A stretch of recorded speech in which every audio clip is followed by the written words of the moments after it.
Hi, I'm Chris, the Lazarus Machines director, and for our first video update I'm going to break down the process of shooting on green screen and getting the CG backdrops behind the actors.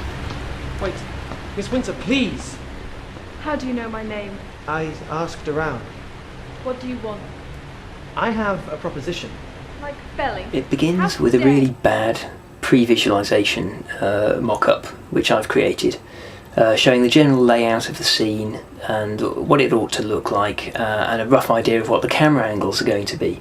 Armed with this reference info and a whole bunch of pictures that I've scoured from the internet as reference for what the scene ought to look like, the CG team, in this case Christian Darkin, is able to start putting together more detailed models of all the buildings and backgrounds and start getting them textured up to create the mood of the scene.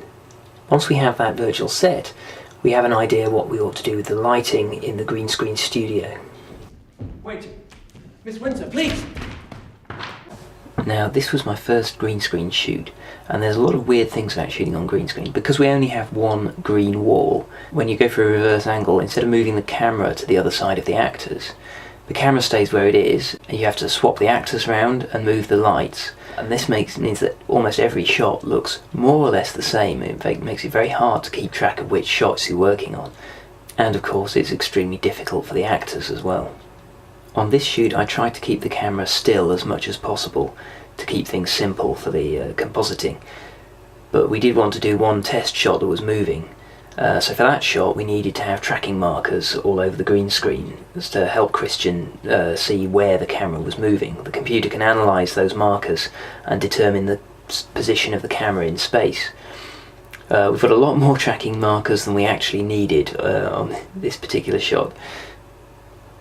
Once we have the whole scene in the can, I can edit it and determine exactly which shots are going to be used, because we don't want to give Christian a whole load of unnecessary work.